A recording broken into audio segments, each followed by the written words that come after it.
Hey everybody, welcome back to the Good E-Reader radio show. My name is Michael, and I'm joined today by one Jeremy Greenfield, one of the premier luminaries in the digital publishing world, who is also affiliated with Digital Book World. Jeremy, how's it going? It's going fine. I don't know if Premier Luminaries is exactly accurate, but I'm so flattered, Michael. My pleasure. So, I guess one of the things I want to talk about first is one of the things that we had talked about extensively, over the course of the last few years, and it's been very prevalent in terms of self-publishing and independent authors. And recently, I wrote a post talking about how we need to simplify the quantitative process of the process of self-publishing. So there's so many terms being batted around these days that I feel that it confuses the general audience. People that don't know a lot about self-publishing, people that don't know really about anything. They maybe buy ebooks occasionally.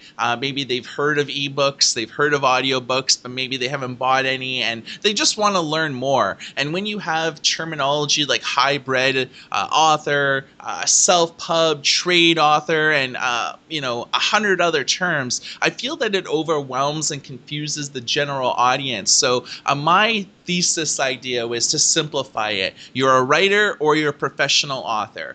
Anybody that does not derive their income from writing is they're a professional author. So if you could live off of the fruits of your labor and not have to work a waitress job or have to work as a primary job to support yourself, you're a professional. Anybody who it does work a second job or does not live off of their prose or their books, they're just writers. And that's my sort of thesis statement to simplify the idea, and it's mainly for journalists such as myself that when you use so many extensive terms, I feel that the public is just, they don't understand what it means. Whereas if you call someone a writer, you call someone a professional author, people automatically know what that means. A writer writes, a professional author makes money by writing. So I've received yet another firestorm from my ideas. Jeremy, what are your thoughts? Yeah, I disagree with you here on this, Michael. I think when it comes to creative pursuits, it's really subjective as to whether someone is, at the level of a master or a professional or not. Now, the word professional comes loaded with the idea that someone makes money off of their writing, but I think there are many, or off of their pursuit, but I think there are many, many, many levels of that. And I don't think that, the difference between, say, an author in your piece and a writer, I don't think it's important that the reader necessarily know, the casual reader necessarily know whether, they're a professional or not. So I think we should allow authors to self-identify as whatever they want to be. This is a creative pursuit. And also, who's to say how money is made and how someone is professional at something? So, for instance, maybe I didn't sell many books, but maybe it got me a job. Maybe it got me a speaking engagement. And also, so I would say for the reader who wants to know more, needs to know more, who isn't a casual reader, I think it should just be explained if we're writing about authors, what kind of author they are, using much more detailed sentences than just, author or writer. And for the casual reader, I don't think they need to have those distinctions pointed out to them. And I think we would just, simplify it as that the person is simply an author of books. They're self-published, and their books are available here, and the reader can decide for themselves what that means. Well, various author guilds and writing organizations often have strict requirements. It's only really been in the last few years that the sci-fi readers of America have started offering, self-pubs, and many other writing organizations. The Canadian Union of Authors has been another one that's, implementing policies right now to get self-pub acceptance and to iron out what requirements do they have to do it. So one question I have is that if these writing organizations have strict requirements, what do you think that translates to, or is it translatable to the industry at large? Do you think that there should be some requirements to quantify authors? Yeah, I think that is the exception to everything I just said, which is that Professional organizations have mission statements and they have members. The mission statements are, in part developed by the members, but also in part historical. So I think a professional organization like, say, the Authors Guild or the Romance Writers of America or the many others out there, have a right. In fact, they have a duty to protect the interests of their members. And part of protecting the interests of their members is to make sure that the organization's current members, continue to be served in the future. So they would not let anyone enter the organization because, let's say, for instance, your organization has 100 members, and those 100 members are, authors who are published by, large publishers, and they have certain concerns, like they're concerned about ebook prices and royalty rates and certain other things that are of concern to that group. They may not want indie authors, for instance, to join the organization because the indie authors may have different concerns. They may be concerned with Kindle Direct Publishing contracts, which those other authors, they may not be concerned with it. So the organization, I think, has a duty to protect the interests, the future interests of its current members, and I think that it, in part, is making sure that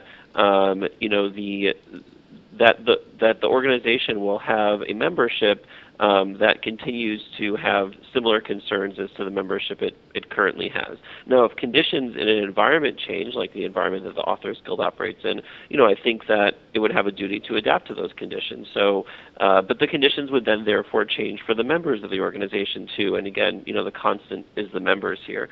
So I think that those organizations can make whatever distinctions they think are necessary for their membership, but when it comes to the way people self-identify or the way that we identify them as journalists, I don't think for authors that we need to create different jargon for those kinds of authors. I think we should just call them all authors and then be more specific as necessary. All right. Well, if you want to weigh in on this discussion, we will have 2 links to Jeremy and myself's post on our respective websites. So if you have a comment or if you want to have your own opinion heard on anything that we've talked about, feel free to comment, and all comments are publicly accepted. So, do that. Now, we've been talking a lot about self-published authors, and Harlequin is one publisher that is actually feeling the pinch of a lot of self-published romance and erotica books, flooding the market. And they're a company that's feeling it. And you actually wrote a very interesting piece about that recently. Yeah, so Harlequin came out with its annual report recently, and for the 4th year in a row, the company has become smaller. It generated about $400 million in revenue last year, and that's down from almost $500 million 5 years ago. So the company has become smaller, and it's been pretty consistent, sort of slow decline to that size. So I talked to the CEO of the company, Craig Swinwood, about why this was, and then they wrote some about it in the report. And basically there are 2 major struggles that the company is having to deal with right now. One is ebook price, or book pricing in general. So, online booksellers are becoming more prominent, and a lot of Harlequin's books are what are known as mass market paperbacks. So they're sort of, lower quality produced books in terms of the paper they're printed on, and they're soft cover books. And they're priced a certain way. They're less expensive than other books. But big online retailers will often take, new hardcover books and discount them pretty significantly to gain market share. And Swinwood says that this makes the mass market paperback books sort of less good by comparison for readers. Mass market paperbacks are also under attack from, ebooks. Basically, their ebooks are very inexpensive too, and if you can buy the ebook for $3, it's a lot cheaper than the mass market paperback. And romance readers took to digital very, very early compared to other readers. So Harlequin actually did do fairly well digitally early on, but it's really been eating into its mass market business very significantly over the past several years, and that's why the company has gone down in revenue. And I think there's another thing that Harlequin's been dealing with, which is that a lot of its authors or potential authors have decided to go and publish themselves, just as you said. And what that means is that not only are there more romance titles out there as ebooks to compete with, that are no longer being sold by Harlequin, but are being sold by self-published authors. But Harlequin now has to compete for authors as well. It's a little bit harder now for the company to sign someone to a contract, because that person likely knows that they can do it themselves, and maybe they'll make more money that way, or maybe they'll be able to fulfill their other goals more adequately that way. So the company is being sort of challenged, but Swinwood was very optimistic that 2014 would be the year that things would stabilize for Harlequin. So correct me if I'm wrong, but one of Harlequin's digital programs, is it Carina Press? That's right. Carina Press was one of the very first digital first imprints at a major publisher. I remember when they first launched that, and this has been going on for years. And it was actually funny because the first year I went to BEA, I was on a flight and I was like surrounded by a bevy of beauties, and they were all writing for Karina. And so they schooled me really early on what Karina was all about, and how Harlequin was really backing them, and how they, were able to go from self-publishing and actually belong to sort of an imprint of Harlequin and get some of that promotion behind them. And they were all really happy with, the level of book sales that they got self-publishing versus publishing with Harlequin. So the question is, what can Harlequin do to not necessarily regain its market share, but seem like a platform that can attract, up and coming writers? I think that Harlequin has the same native advantages that a lot of other large publishing companies do. It has a talented editorial staff that has spent many years not only picking winners in terms of the kinds of authors they want to bring into the fold, but also making that content better and packaging it well. And so Harlequin has practiced at that, and that there is a skill and an art to that. Second, print distribution. Harlequin sells a lot of books in bookstores and supermarkets and Walmart, and self-published authors have not had a ton of success breaking into the print distribution market. Now, print in bricks and mortar bookstores is no longer the number one way that people buy and find and read books, but it is a very, very, very significant sales channel, and print overall is the number one way that people read and buy books these days, certainly by units, but also, much more importantly, by revenue. And Harlequin also has a marketing department. Even indie authors who are doing mostly everything themselves will do things to help themselves with marketing. They'll hire publicists, or they'll use tools. Some of them are free, but some of them are paid to help them create their own platforms on the internet. And Harlequin has a department that theoretically does these things. And lastly, I would say Harlequin has scale. It's a very large company. It has accountants and lawyers and other business strategists who are paid for through many, many, many books and authors and rights that are being exploited and sold. And those services are all services that authors want and need ultimately if they are going to be very successful.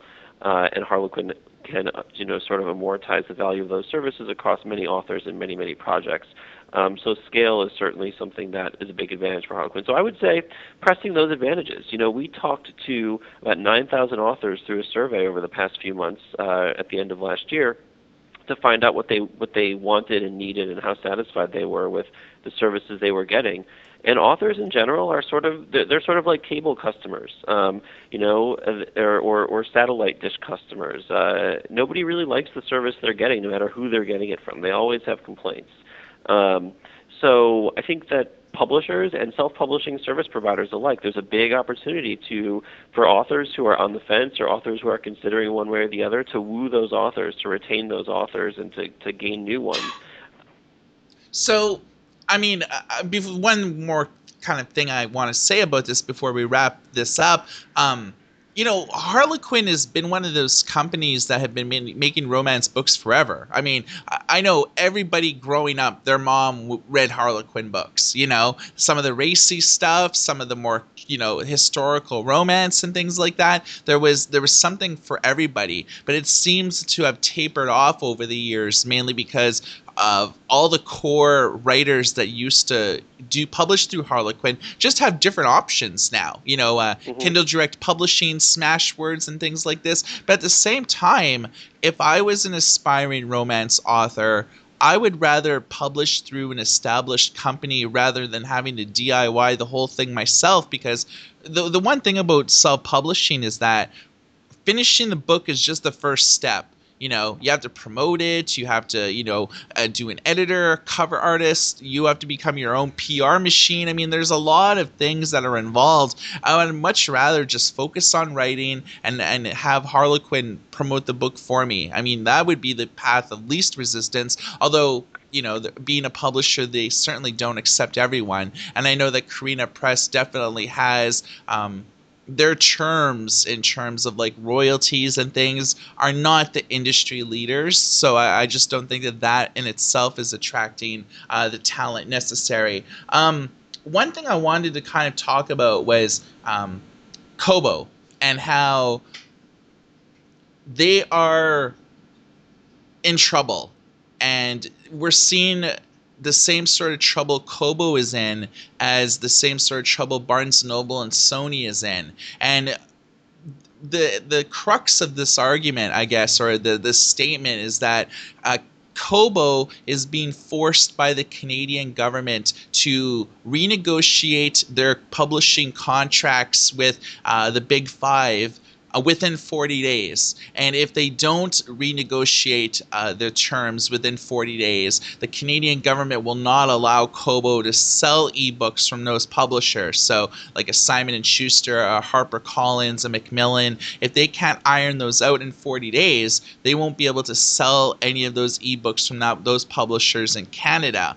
And this is primarily due to, we've been following this very closely with the whole Justice Department debacle versus Apple and the major publishers that have really been going on for years. And it was basically the abolishment of the agency model. Now, Jeremy, what exactly is the agency model? So the agency model is a model of selling ebooks wherein the publisher or supplier of the ebook determines the price paid by the consumer, and the proceeds are split between the retailer and the publisher. And until recently, some of the largest publishers in the world were selling their ebooks under this model with all of the ebook retailers. Okay, so what Kobo is saying is that if they're forced to go and not, if they're basically forced to abandon the agency model, they're saying that it's going to destroy our business because they'll have to basically go to the wholesale model, which was what they initially did out of the gates when they first started, and they lost millions of dollars. They said in their own words that giving up the agency model will be devastating for the company and will relegate them to be an ineffective competitor. And they cited the fact that once the agency model was abolished basically in the States and everyone moving to agency light or again to the wholesale model, that you saw at about the same time Barnes & Noble's market share diminished. Sony abandoned the U.S. market altogether. Kobo had an American presence, but they closed down their Chicago office and basically abandoned the States altogether. So if you live in the States and you want to buy ebooks from Kobo, you're actually using the Canadian site, not the US site. So do you think that there's something to this? Do you think that the elimination of the agency model in the States is directly responsible for Sony, Barnes & Noble, and Kobo basically all, if all abandoning that market, if not having record low ebook sales? I think the answer is complicated. I think no and yes. Hmm. You know, there are other retailers that sell ebooks. Apple sells ebooks, Amazon sells ebooks, Google sells ebooks, and Amazon is a good example of an ebook retailer that the abolishing the agency model hasn't killed. In fact, Amazon, by all indications, seems to be gaining market share over the past year or so. So I think that, on the one hand, you can say, well, the agency model doesn't kill every ebook retailer. Um, but then you could also very rightfully point out that Amazon seems to have been the beneficiary of the change in the rules. That it has gained market share, it has gained prominence, while Nook has its losing of money has accelerated. And I think that it's a very, very clear that that this is the case. And the reason is that Amazon is leading the pack most of the time, not all the time, in discounting ebooks pretty significantly to generate sales, often selling the ebooks at a loss to consumers. Now, Amazon seems to be claiming that its ebook business is profitable, and that it makes money on the front list titles that are deeply discounted are they're just loss leaders, and that Amazon makes money on backlist titles that it sells and on self-published titles that it sells, which it generates anywhere between 30 and 70% of the commission of. And other services around books and ebooks. But clearly it's hurt the business of other companies. Now, Amazon can make money doing things other than selling books. It has a web services business. It has a sort of on-demand movie and an audio business tied in with its Prime discount delivery business. And it sells lots of things. It sells devices. It sells many, many, many, many other goods around the world. So it doesn't necessarily need to make money off of ebooks to be a profitable company and a going concern. Kobo does need to make money off of ebooks. So I think Kobo does have an argument there. If I were a critic of Kobo, I would say, well, get creative. Bring something to the customer that Amazon can't bring or won't bring or doesn't bring. Do it better than they're doing it. You're not the first business to face tough competition. On the other hand, I think we've seen in the U.S. that companies haven't been able to do that so effectively over the past year or so against Amazon. So I think Kobo has a decent argument here based on how it played out practically. The big problem is that the wholesale model is cheaper for consumers right now. And the Justice Department in the U.S. and other regulatory bodies around the world are really interested in protecting consumers. And I think protecting consumers in many cases translates to making sure they pay the lowest prices and to having a competitive market that generates that. I mean, in this case, it's a non-competitive market or a less competitive market that seems to be generating lower prices. So it's a really complex question, and I don't know if there's a right answer to it. What do you think? Well, what I know is that Kobo, the only play that they have is to say that the Justice Department's settlement was only applicable to the states. There was no big thing in Canada about the agency model. There was no big court cases. There was nothing done in Canada to the level of the states, if there was anything done in Canada at all. So what Kobo is claiming is that the DOJ settlement terms have no jurisdiction in Canada, which is true because it's a United States deal, and when ebook customers got credits back from books that they purchased under the agency model, it was just in the States. It did not affect Canadian customers at all. So Kobo's only play is to say that the DOJ settlement has no jurisdiction in Canada, which means that they'll be able to abide by the agency model in Canada until such time as that the Canadian government does its own investigation and does its own court drama case. And this plays out internationally. The DOJ was really only the states. So should Kobo and other booksellers be forced to give up the agency model in countries like the UK, in France, in Germany, in Spain, in South America, in South Africa, in Japan, in China, in Russia, where does this stop, in terms of the agency model? What I have seen is that once the agency model was abandoned, that is when the ebook resellers have collapsed. Kobo makes its money from book sales. Amazon, they have alternative revenue streams. Apple, alternative revenue streams. Google, alternative revenue streams. Barnes & Noble Nook division makes money from selling digital content devices. Kobo, same thing. And so you look at the companies that are whose bread and butter is selling ebooks and selling hardware, they're all suffering. That's case in point with Sony. They basically shuttered their entire reader store and stopped selling devices, mainly because they just can't compete in North America anymore. And I really do think that the abandonment of the agency model is the worst thing to have ever happened for book sales. It basically is making Amazon the de facto winner of market control in North America. And I don't really necessarily think that's a good thing. They basically are outpricing their competition by offering things as cheaply as possible until there's no competition left. Then they could just raise prices because there's no one, and then they could raise prices afterwards because there's no one left to compete with. See, I don't think that's going to happen. I don't think that's in Amazon's DNA to corner the market and then raise prices. What I think is more likely is Amazon corners the market and then squeezes suppliers. And in this case, the suppliers are publishers and authors. So I think, and we're already seeing that a little bit. Yeah. Amazon, lowered the royalty rates that it was paying content or rights holders on its audiobook exchange ACX, which supplies a lot of audiobooks to Audible. Yep, totally. So, I think that is maybe a tentative step toward finding ways to squeeze authors directly, but it certainly has squeezed publishers. We've heard a lot of stories from publishers about Amazon's contract negotiations and how difficult those contract negotiations have been, and how the company has sort of gotten tougher and tougher as they're ruthless now. Well, as its share in the market has increased. So I don't think that there's an end game here where consumers are going to have to pay higher prices. I think that the parties that need to worry about what happens when Amazon gets even more dominant in the market are the suppliers.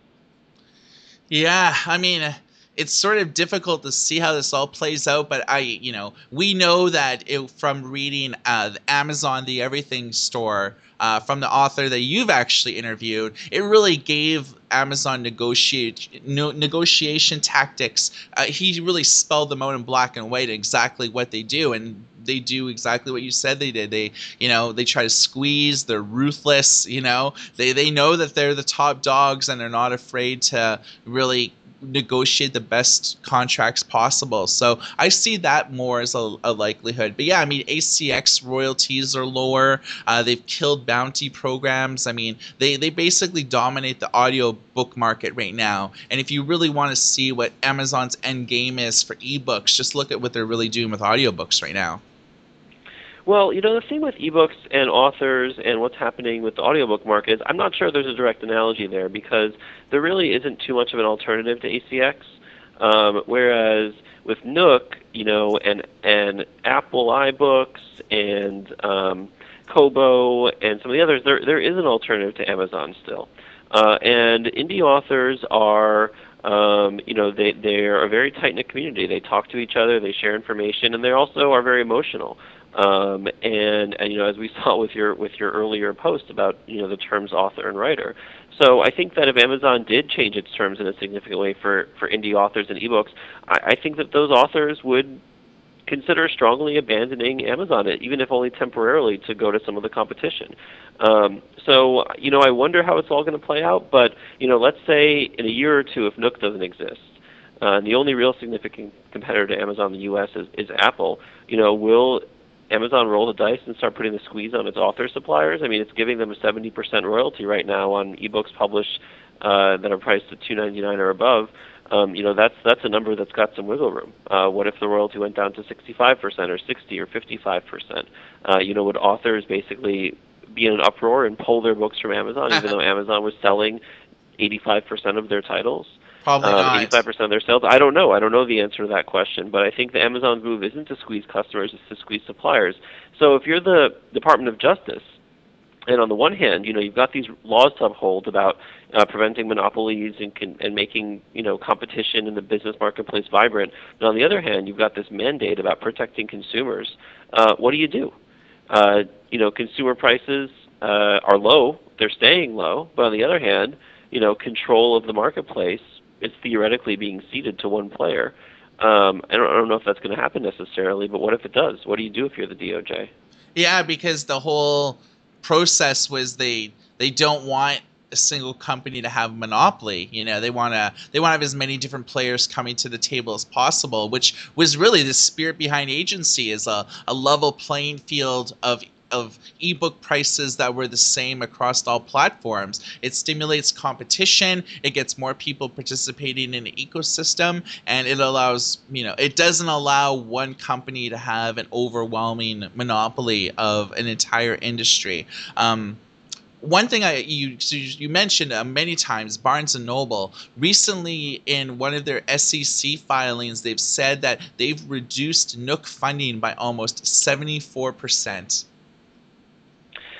Yeah, and that's not a surprise, especially if you look at it all fits together if you look at the macro numbers for the company. It's making a lot less money, but it's also losing less money. So if you make a lot less money and you lose less money, that means you're spending less money.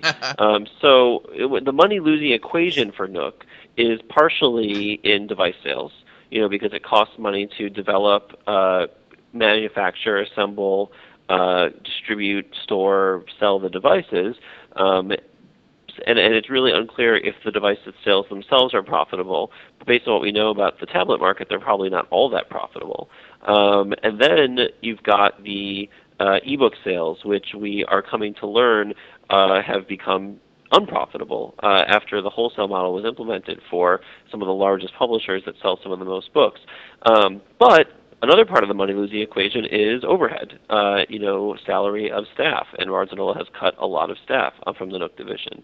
Money being spent on R&D. Barnes & Noble didn't come out with the next generation tablet product this past year. So that is money that the company hasn't spent. So it all makes sense. I don't think it bodes well if you work for Barnes & Noble, Nook, or if you are hoping that Nook is poised to make a comeback. I suppose that readers could decide to turn the tide against Amazon and Apple and the others and go out and buy more Nook devices and buy more of their ebooks from Barnes & Noble for some reason. But I don't think anything like that's happened in the history of business, so I think it would be a shock. Yeah, I mean, they fired a lot of people. I think in total about 190 people were let go. They have about 500 people left, and yeah, I mean they're a company in flux. I just really hope that they can pull themselves together. I mean, I think they have the money, they have like the willpower to at least to try to persevere for another full year, a quarterly year. So we'll see how things go. Before we wrap it up for today, Jeremy, do you have any other things that you wanted to mention? Well, for those of you out there who are listening who are involved in ebook production, or are indie authors who want to learn more about ebook production for their own edification, Digital Book World has a series of webcasts that begins tomorrow on ebook production. Tomorrow is focused on typography, ebook typography, and if you read a lot of ebooks, as I do, and I know you do, Michael, yeah. Read some ebooks, that you should be interested in ebook, the cutting edge of ebook typography. Next week we will have a webcast on I don't have it in front of me right now, but it is another ebook production webcast, another best practices webcast, and then we're going to have one the following week as well. So go to digitalbookworld.com and click on the webcast button to see what we have on offer, and that's our most exciting thing going on right now. And I have to tell you, a lot of people are going to be attending this one tomorrow. We're very excited. Awesome. For us, I guess we have a very riveting post about Hugh Howey going up soon, and mainly about how he is transcending being a writer and metamorphosizing into being a poster boy of self-publishing and almost becoming an evangelist now against self-publishing versus the traditional publishing market, and ruffling a lot of feathers along the way. So if you want to have a different perspective from Hugh Howey, you want to pay attention to Goody Reader at some point today when that goes up. I assure you we will be talking about him in a light that you've probably have not heard about before. So stay tuned for that. Jeremy, thanks for joining me today. Thanks for having me, Michael. Pleasure as always. All right, everybody. You've been listening to the Goody Reader Radio Show, and everybody take care.